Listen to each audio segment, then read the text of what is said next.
Mame Ndiaye Savon moom nag nee na day tontu Ngaaka parce que Ngaaka dañu ko Feen Kaat nga.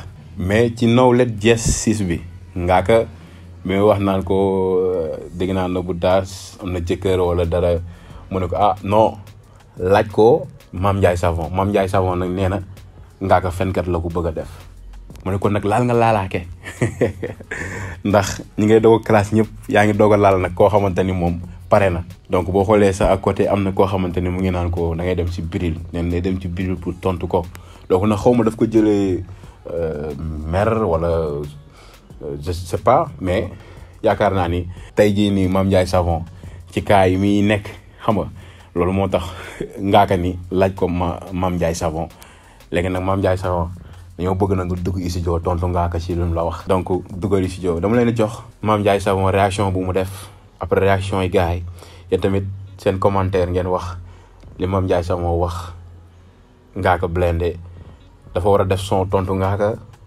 wala dafa war a cool daa si foofu gars yi seen commentaire. te boo leen commentaire ba pare yéen ñu doog a dugg chaîne bi ngeen abonné te bu leen abonné ba pare bu leen fàtte ba seen cloche notification ba vidéo bu ñu dugal ngeen mën ko am. yow Ngaaka dootoo classati man li ma classe daf maa metti nga ne Mame Ndiaye Savon laaj ko Mame Ndiaye kon man ça veut dire que man fenkat laa damay wër di wax rek. man kay soo jógee man nee na man fenkat laa soo jógee léegi damay woo Biril. kuy Biril. Biril kii la. studio Biril bi nekk Ouest Foire. studio Biril bi nekk Ouest Foire ana Biril. nga ma koy woo. Biril na ma dugalal studio Ngaaka yaa ngi doog a lekk coow. yow ñu nga doon classe ñëpp nag kaay ma yëgal la mënuñoo guerre kat baa ngi ni yow Ngaaka Blindé am nga problème mënoon nga maa classe ci leneen waaye Mame Ndiaye dafa mën a fen la ma wax ndax bu neem laaj ko Mame Ndiaye rek kon man damay nettali. yow Ngaaka dootoo classati man li ma classe daf maa metti nga ne Mame Ndiaye Savon laaj ko Mame Ndiaye kon man ça veut dire que man fenkat laa damay wër di wax rek. man kay soo jógee man nee na man fenkat laa soo jógee léegi damay woo Biril. kuy Biril. Biril kii la.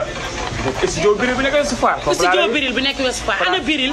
nga ma koy woo. Biril na ma dugalal studio Ngaaka yaa ngi doog a lekk coow yow ñu nga doon classe ñëpp nag kaay ma yëgal la mënuñoo guerre kat baa ngi ni yow Ngaaka Blindé am nga problème mënoon nga maa classe ci leneen waaye Mame Ndiaye dafa mën a fen la ma wax ndax bu neem laaj ko Mame Ndiaye rek kon man damay nettali.